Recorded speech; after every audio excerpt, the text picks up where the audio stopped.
Good evening and welcome to the Unleash Your Potential page.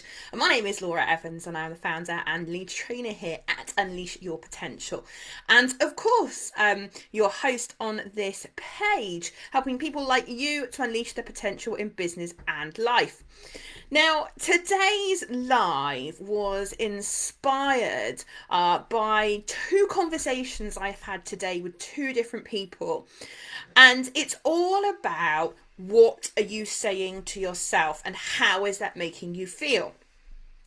And I was struck today by some of the things that I was hearing people saying out loud. Oh my God, my business is struggling. Oh my God, the world's falling apart. Oh my God, how am I going to cope with this? And oh my God, what's next? And this is stuff people are saying out loud. Now, if you've done any NLP training with me, what you'll know is what comes out of people's mouths is what we call the surface level structure. So this surface level structure that comes out of people's mouths is the tail end of thinking processes that have gone on at the unconscious level. And at the unconscious level is where all the beliefs and patterns and programs that we run sit, along with memories and all those things. And so what you're saying out loud is something that you have probably said to yourself a huge amount, but never really thought about the impact of what we call this internal dialogue. So if this is resonating with you, then let me know in the comments below, because what you say to yourself in your head directly impacts how you feel. You see, the thing is, your unconscious mind, this bigger part, if you've done any courses with me, you'll know we describe the mind like an iceberg. And Freud was the first to do this. And the bit above the waterline is the conscious mind, and the mass underneath is the unconscious mind. It's the bigger powerhouse of your mind. And this internal dialogue stems from this deeper structure that is kicking around.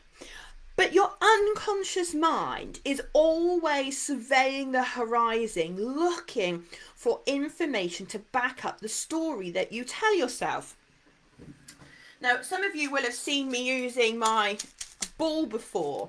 So your unconscious mind, your amygdala limbic system of the brain, but let's not worry too much about that for tonight, is just pulsing away just gently, and it's looking for things on the horizon. And it just has this kind of watching brief. But it will always find information in the environment to back up the story that you tell yourself. So if you're telling yourself the story at the moment, oh my God, I'm going to lose my job. Oh my God, the world's falling apart. Oh my God, my business. If you're telling yourself that, your mind is looking for information in its environment to back up that view. Some of you will have stories that you tell yourself in your mind that are about you. I'm ugly, I'm fat, I'm not beautiful, no one's ever going to love me. And when you tell yourself this stuff, you start to believe it. Henry Ford said, whether you believe you can or you can't, you're right. The problem that we have is the unconscious mind cannot tell the difference between reality and fantasy. Now, it's unlikely that if you've got, a pattern in your mind that you're running that says, I'll never be truly loved. That's not true. And deep down, you know it's not true, but there's this pattern that runs in your mind that tells you that. You then look for information in your environment that backs up that view, and then there is this vicious circle that goes round and round and round. I was talking to someone today about their business, and they're like, oh, Laura, business is tough. It's difficult. I'm really struggling. And I'm like, that's not what I'm telling myself. Actually, my business is starting to lift again. We have the green shoots. We need to nurture those green shoots. But actually, it's all down to your perception and this story that you tell yourself. Now, the reality is a lot of what you tell yourself is probably not true. Okay. Now, whether that is good or bad, if you want to use those kinds of terminology, it's kind of neither here nor there. We talk on the NLP practitioner course about the fact that your beliefs are not true, but you act as if they're true, and therefore they're a self-fulfilling prophecy.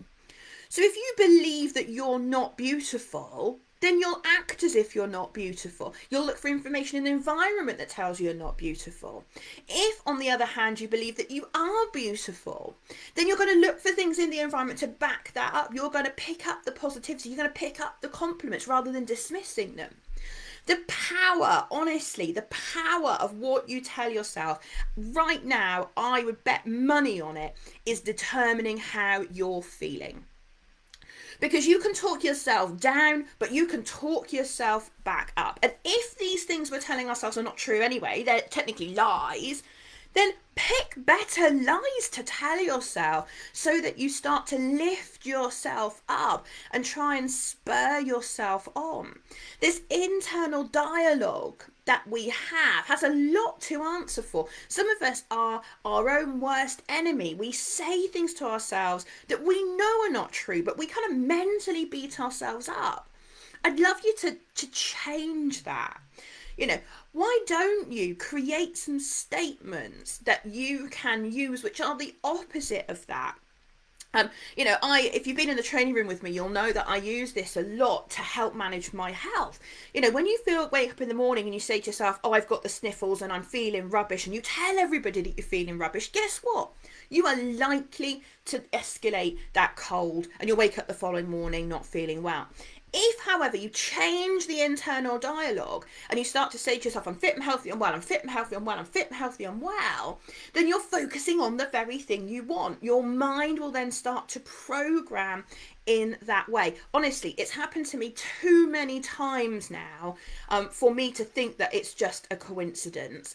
And it's repetition and frequency with which you're telling yourself stuff. So if you're telling yourself 10 times a day you're rubbish at something, and maybe once a day you're all right at it, guess which way the scales are going to be tilted? The frequency and also the intensity and the repetition of what you tell yourself is absolutely key. Now listen, I'm not telling you should go around saying, oh, my business is amazing and it's all rocking and rolling, if that's not the case. But look for the opportunity. Find the appropriate statements for you and keep repeating them. The world is improving, the economy is getting back, my business is growing. You know, whatever that is for you. But you have to learn to focus on what you want. I was talking today on the webinar, so thank you to everybody that joined me today on the lunchtime webinar. I was talking today about how if you can change your thinking, that changes the way you feel. And if you can change the way you feel, then that is going to change the way you behave. And if you change the way you behave, you will change your results and your outcome. So if you're feeling really rubbish right now, perhaps you've had a really rough day, a really rough week, I challenge you to do a little audit of some of this internal dialogue that you are repeating to yourself, and honestly write some of it down, and then look at it in the cold light of day and look at what you're telling yourself and ask yourself, is that helping? How do those statements make me feel? And if those statements don't make you feel great, then you need to change the statements. You need to flip them on your head, or not your head, on the head.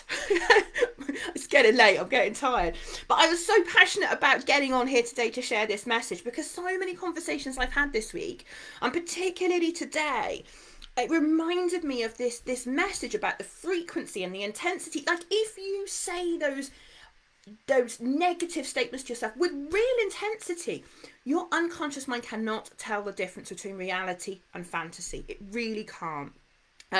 Now, there was a lot of work done years and years and years ago about this idea of what we call autosuggestion. Now, it comes out of the world of hypnosis, but a guy called Emil Coué, and I'm probably going to pronounce the name wrong, was the first to discover this idea of autosuggestion, that humans are hugely suggestible.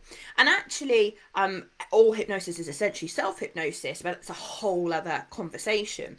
But he came up with this idea of autosuggestion, and what we tell ourselves starts to sink into that unconscious mind of ours.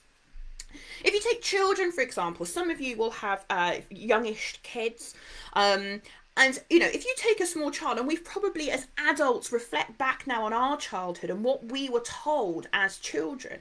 But if you take a child and start telling them they're smart, they're clever, they can achieve anything that they want to, and then you take a child that you say is stupid and not capable, remember some of those messages you were told as a child, and remember how they stuck in your mind and how you played them over and over and over again, and you looked for things in the environment. I was told at school that I'd never really amount to much, and for years I played that message over and over and over in my head with frequency, repetition and intensity, and I started to believe it.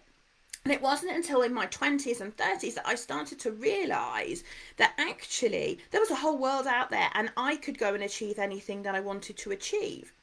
Now, that's not to say that I didn't have lots of support from my family, but this was a teacher that said this to me, someone I held in high regard. So if you think about some of the things that have been said to you in the past that you have repeated over and over and over again, I wonder what would happen if you flipped some of those on in their heads, if you put together some positive statements that are the complete opposite, and then repeat them to yourselves with intensity, repetition and frequency. I'm awesome, I'm amazing, I've got this, I can be successful. Those statements. Of course, those of you that are into positive affirmations will recognise that this philosophy, if you like, this premise, is the premise upon which positive affirmations were created, about focusing on what you want. And if you repeat it time and time and time again, then that will start to sink in. So, my challenge to you tonight is, if you're not in a great place, if you're not feeling on top of the world, do an audit on what you're telling yourself, what's going on in this mind of yours. Do a little audit and flip some of those statements on their head and repeat the positive statements with frequency, intensity and repetition, and do that and see if that will help. I am convinced it will, because I know that if you change what you think, it changes how you feel, and if you change how you feel, you change your results. So that's my challenge to you this evening, is go and do an audit and know that changing your thinking changes the results and changes the way you feel. The gift is yours to take. So that is what I wanted to tell you this evening. Thank you so much to everybody that has joined me. Do leave me a comment and let me know that you've been here. Unfortunately, the software that I'm using means I can't see your comments live, but I promise you I will be around and looking at those. So with lots of Laura love to you all. Until next time, take care.